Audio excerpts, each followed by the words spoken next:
lecture of mixed signal IC design. So in the past few classes we were looking at comparators, that is a part of unit 3. So far we looked at two different types. The first one was based on few clocks, and the second one was based on strong arm latch. And in today's class we'll see a very generic comparator design. By looking at the block level, the other auxiliary circuits what we need for a comparator, and then we'll look at a very small design, right? So based on the previous class discussion, a few things I hope you are familiar by now. One thing is, when we talk about comparators, we are not talking about, or we are not discussing about any linear circuit, because the transfer carrier itself says that the circuit is not linear, it is a non-linear circuit. Alright, a non-linear circuit, which non-linear decision making circuit, we can call it as a non-linear decision making circuit, right? And we also marked it like this, where you have a positive input, a negative input, and we mark it as comparator in this form, right? So depending on which is having the higher voltage, the output should switch, or output should make a decision and say that whether the output is considered as 1 or 0. Yeah, that is the decision which is made by the comparator. Now generally, if I look at a comparator, generally when we talk about comparators, it consists of basic three stages. Three stages will be there for a comparator. So one is, let me just draw here, the first stage of a comparator is called as a preamplifier, where we have an amplifier circuit just before the comparator,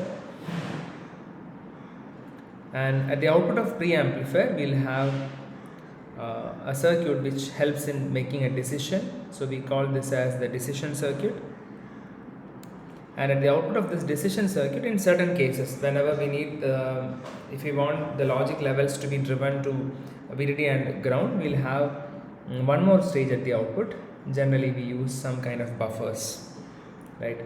So this is how a generic structure of a comparator, right? So if I look at this, we have VP, the positive and minus input, and from here the output will be taken. It could be in either form. What we are going to discuss, from the first stage we'll have a current which is given to the second stage, which makes a decision, right? So the first stage what we have here is the preamplifier.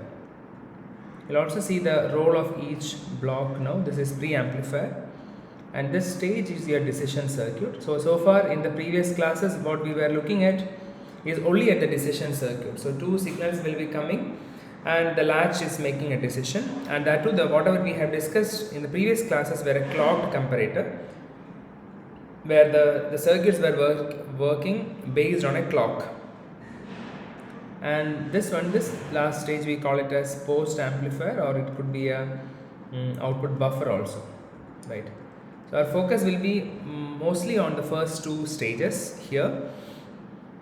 Now if I quickly look at the need of these the stages, or the stage of a preamplifier in this comparator, what you can see is this preamplifier stage, generally we know that its amplifier stage will definitely amplify the input, and this is basically done. So this amplification by the preamplifier is, by the way, if you have any questions in between, you can put your questions in the chat box, chat window. I'm just looking at the chat window. Yeah, so this is your the first stage, the preamplifier will give the amplifier input, and this is done to improve the sensitivity of the comparator,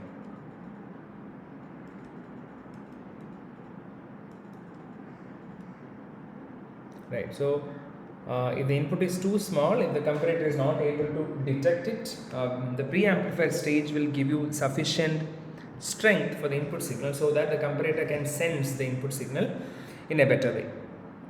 And this is one of the function. The other function is it will also so this is this part, what we have here. This is the core or the heart of the comparator, which is the decision making circuit.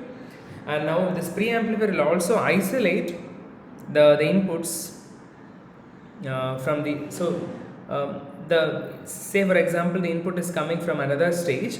Those inputs are not directly getting connected to the decision circuit, rather it is going to the input of the preamplifier. Thereby some kind of noise can be eliminated. We'll have a discussion on that later, right? So that way this stage, the preamplifier stage, will also isolate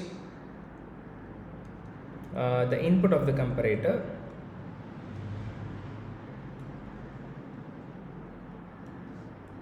from something called as switching noise, right? These are primarily what to say, these are primarily the two important functions of this preamplifier circuit. All right, now the second circuit, the decision circuit, this is what we already discussed. This decides which of the input signal coming in is larger, right? So the decision is made here. So this decides which input signal is larger.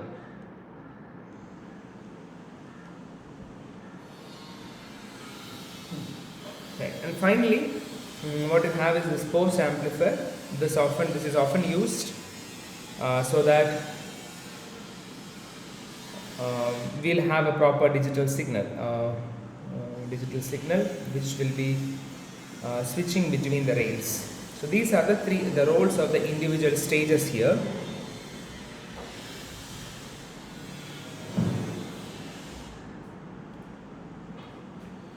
Alright, so now what we do here is we'll look at a very simple circuit where we can do a preamplification, and we'll also see the simplest of the circuit to make a decision. So to make a decision, what we know is if we have a back-to-back positive regeneration circuit, that will help.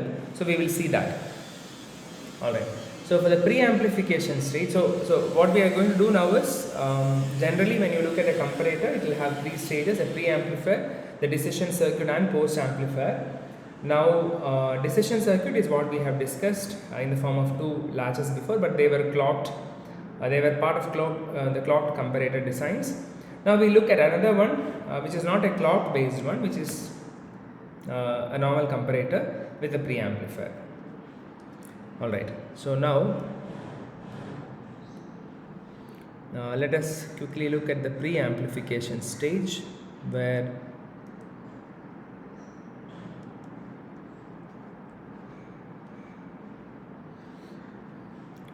so for preamplification, definitely input signals need to be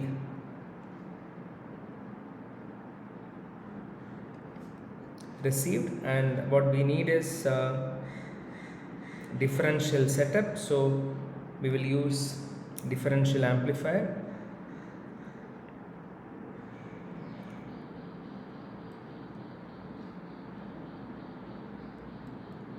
This is the tail current source. Now instead of using any stages of having high gain, because in the preamplifier stage what we are expecting is not a huge gain which can give a large input, rather a very a small gain also will do, because if we can amplify the signal a little bit higher, that itself will help, or that itself will improve the sensitivity of the comparator. So we are not looking for a stage where you will be magnifying you will be using a lot of transistors in stack. Instead we will use a very basic amplifier stage, where the load what we use will be of diode connected structures. The load here what I am going to use is a diode connected structure. Definitely we can have better amplifiers, but for this discussion what I will be using is a very simple setup. Are you guys with me? Can I get some response in the chat?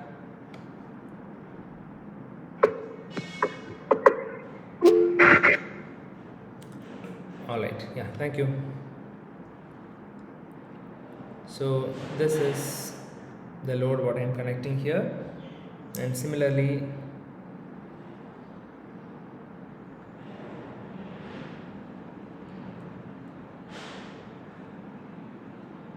I'm just connecting diode connected loads here, and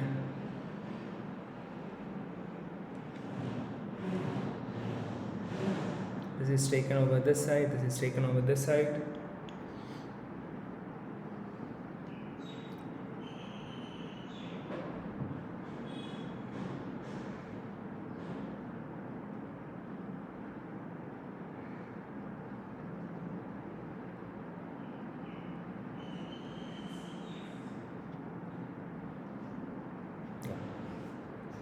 So this is how we are designing. So this is VP and this is VM.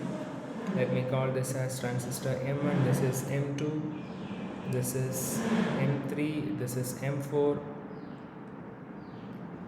Right. Now you can see that M3 and M4 both are diode connected structures, and from there I have actually connected to another two transistors. Let me call this as M3 dash and M4 dash, and say this is M3 and M4. Now as I have shown the previous block setup, from the output of first stage you are getting currents, and that current is actually going to the second stage, which makes a decision here, right? So in that way what I'll do here is from the first stage, from the transistors M3 dash and M4 dash, I'm using like a current mirror structure, and I'm getting that current over here. Whatever current we have from the first stage I'm getting there, and that leads to a decision stage. So, or I'm just I'll be taking this current as the input. I'll be forming a decision circuit here. So what I'll do is I'll even complete the decision circuit here. So generally what you can do is you can have a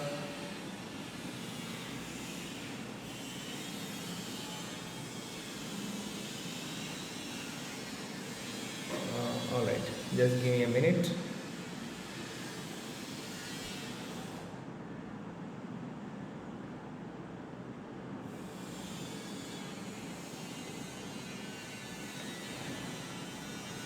This is what we have.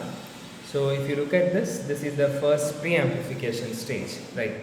Now, yeah, this is your tail current source. Let me mark this as M0. I hope that all of you are familiar with this simple amplifier stage. Or if I draw it in a more familiar way, what I have done here is, instead of using resistive loads, I have just replaced that with diode connected structure, right? This is what I have done, nothing else. This forms a very basic amplifier. Now the amplification factor depends on your GM basically. So can you tell me what is the gain of this stage? What I have as a preamplifier stage is same as this. This is your preamplifier stage, right? But here in this diagram what I have drawn is, from the preamplifier I am taking two transistors and getting those currents in order to provide that to the decision circuit, right? Now for this circuit, if this is M1, this is M2, this is M3 and this is M4, can you tell me what will be the differential gain of this stage? Any answers? Yeah, alright. So yeah, the gain will be equal to alright, it is not R02 parallel to R04, because what I have here is a diode connected structure. So what we'll generally do is when we apply half circuit analysis, what I have is minus GM1 into the load. The load is 1 by GM3 parallel to R01 parallel to R03, or this can be approximated as, let me write it here, the gain can be written as AV is equal to minus GM1 into 1 by GM3 parallel to R03 parallel to R01, which can be approximated as minus GM1 by GM3. Now the gain of this will not be that high because as I was mentioning, the main role of this preamplifier is not only amplification. The amplification factor will definitely help in improving the sensitivity, but along with that we are also safeguarding, or we are also keeping the inputs of the comparators, isolating the input of the comparator from the switching noise, which can actually come from the second stage. There are two main reasons why we use this, right? So Yeah, so whatever it is, this is the gain of this stage. So depending on the GM1 and GM3 value, you can have a gain of 1 or you can have a gain of 2, or whatever values you are getting out of GM1 and GM3. Alright, so now I hope this is clear, this part is clear. If you have any questions, please put it in the chat. Now say we are giving a VP as one input and VM as the another input. That can lead to current at the output, right? So let me mark this current as this is at the output, the current due to the positive input, and this let me is the current due to the minus input, right? Now can you tell me what will be this current? How can I write this current IOP? Assuming M3 and M3 dash and M3 both are having same aspect ratio. If you have same aspect ratio, the current here will be same as this current. So what will be IOP current? Any guesses? What will be IOP?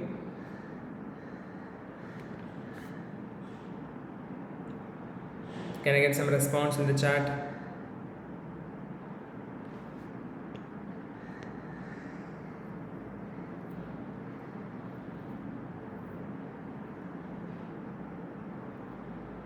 GM3 Vin into AV. Yeah, so when I look at this current, this is small signal current which is flowing here, and first of all that small signal current will be flowing, AV is a previous gain stage. I got it, Pratap. So first of all this current will be flowing on a DC current after all. So let me say that if you have a DC current of ISS here, this current will be on that DC current. I can write this current as GM times the input differential voltage. So it is GM into VP minus VM by 2. Can I write in this form as IOP, and IOM will be again on the same ISS by 2 current into the. So I think Pratap, you have written as GM3 Vin into AV. What I asked is the current over here. Yeah, because this IOP current, this and both are same. If your M3 dash and M3 both are same, this current is remains same, right? These two currents are same. Now what is this current? This current is actually if this current is flowing based on the signal VP and VM, you have a DC current which is ISS by 2. Upon that you have this variation GM VID by 2. Is this clear?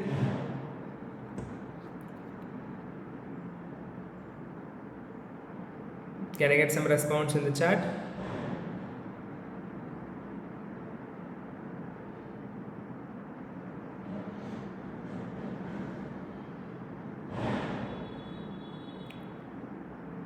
Yes. Yeah. Right. So now, if this is the, I hope others also understood what I have written here. If you have any questions, please write it here. Now, yeah. So the whole idea here is, depending on the signal available, the voltage available at VP and VM, we should get a current, and that current should help in the second stage, or the current should help the decision circuit to make a decision, right?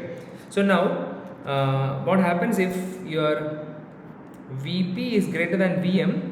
Naturally, what we expect is the output current IOP will be positive. It will be greater than IOM, or this will be positive, and your IOM will be negative. So when I say negative, from the DC current it will be flowing on the other side. That is what I meant there. Or I can say that if your VP is more, your IOP will be greater than IOM, which will be taken care by the second stage in order to make a decision. Alright. So what we do now is, so this is about the first stage. If you have the first stage as if you have the first stage as a pre-amplifier stage, the second stage what we can do is, I am just placing the same thing and will extend this to make the decision circuit. So the very simple way to make a decision here is to connect this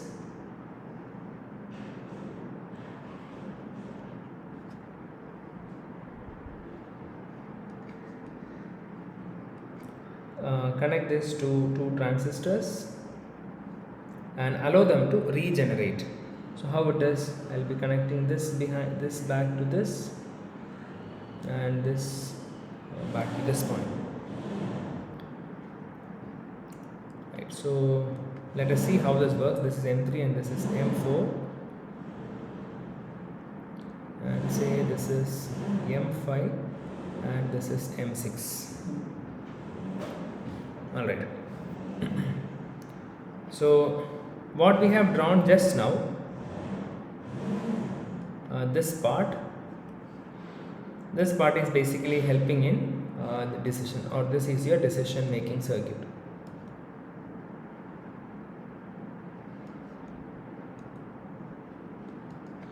Alright, now look at this. Now how this works, what happens, say for example your VP is more than VM, this voltage, if it is, okay, I'll do one thing, and to explain this, let me take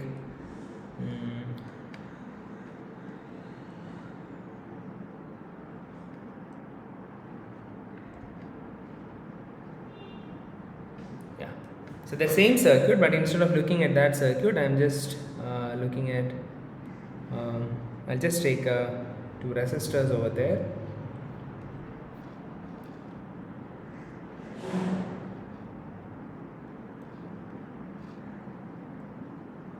So this will be fed to this point, and here it will be fed to this point. So this is my decision circuit basically, right? So let me mark these the terminal voltages and currents. So say this is VGS1, this is VGS2, and the current flowing here is say I1, this current is I2. Now the voltage drop across this resistance, let me consider it as VR1, this is VR2, and say this output is Vout1 and this is Vout2. We'll come back to this circuit. I'm just explaining or to relate in a better way, I'm just using this path, right? Now maybe in equilibrium condition, let me assume that when your I1 current is equal to I2, you can say that Vout1 voltage will be equal to Vout2, right? Say this is your equilibrium condition, you can assume. Now based on the, so your Vout1 and Vout2 is basically coming from the previous stage. As per this diagram, what you can see here, your Vout1 and Vout2 is basically the voltage at these 2 points, this point and this point, and that voltage is purely depending on the previous input, or VP and VM, right? So based on that only we are working. So now if I look at this, stage, say for example, if your Vout1 increases, what will happen here? Vout1 is this node. If this node increases, what is the immediate effect in the circuit? Can I get some response? If this node voltage increases, what is the immediate response?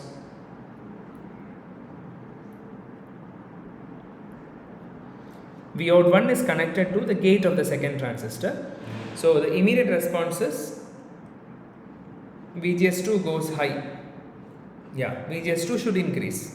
Now if your VGS2 increases, in turn what happens is, when the gate to source voltage increases, this current will increase. That means I can say that I2 current will increase. Now if this I2 current increases, the current flowing here is more, this will increase. If this is increasing, what will happen? This leads to the drop across R2 also will actually go high. If your current increases, the drop across this resistance R2 will also go high. Now this is connected across a fixed power supply, say for example VDD, it is a fixed power supply. Now because of this large current, if your VR2 is increasing, there is no other go than Vout2 to go low, right? Because your power supply is not dynamic, it is not varying. So across a fixed power supply, if your VR2 increases, naturally your Vout2 should reduce. So this will result in a drop in Vout2. Now what is the immediate effect of that? When your Vout2 reduces, that is actually connected to the gate of transistor M1. So the immediate effect is, as Vout2 drops, this drops, your VGS1 will drop. VGS1 will start reducing. Now if your VGS1 reduces, what happens? The current is proportional, so ultimately that result in a drop in current I1. And if your I1 current drops, the drop across VR1 reduces. So this results in your VR1 voltage. The voltage across R1 will reduce, right? And if your VR1 reduces, what will happen? VR1 reduces means, in turn, your Vout1 is increasing, right? So what you can see here is Vout1 is increasing, right? So what happens here is, this part, when you have a back-to-back connected two transistors, this is basically working as a positive feedback. So whenever there is a small change, the circuit is working towards that and it is making a decision. So a positive feedback is enabled here. Alright, I hope this is clear, because what you have is a back-to-back transistor connected back-to-back, and depending on a small change in voltage here or here, the entire circuit is acting in a regenerative fashion and ultimately resulting. So if your Vout1 reduces, ultimately what is happening, Vout1 is, sorry, if your Vout1 is increasing, finally your Vout1 is increasing, this node will further go increase, it will regenerate and it will reach maximum. At the same time, Vout2 will reduce and finally it goes to minimum, right? So it need not be always your VDD and ground, but it will go to high and low, and we have further stages. The successive stages are there which can actually drive it into rail to rail supply, rail to rail voltages, right? So this is how a simple positive feedback mechanism works here. So depending on that, if you look at this circuit, or depending on that, if you look at this here, what you can see is, alright, so in the similar fashion, there we have explained in terms of voltage. Here the only thing is, we are depending on Vp and Vm. If your Vp is greater than Vm, you will have a larger current over here, IP current, IOP current will be more. Now if you have large current here, that will result in if you have large current here, what is the result of that? So your IOP will be more and IOP will be larger and IOM will be smaller. So depending on that, this node voltage, I can look at this node voltage. This voltage will have a rise as in comparison with what we have done here, right? So this node voltage will go high, that will in turn affect this M6 transistor. Alright, so that in turn will affect this M5 transistor, and thereby a positive feedback generation mechanism is generated.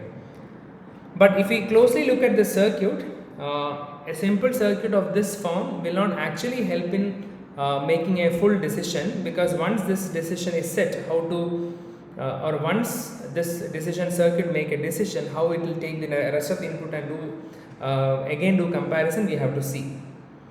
Alright, so this is the simple circuit. So what we will do now is, we will quickly simulate and see how this works, because the circuit part, this is an amplifier stage and this is a simple positive feedback mechanism.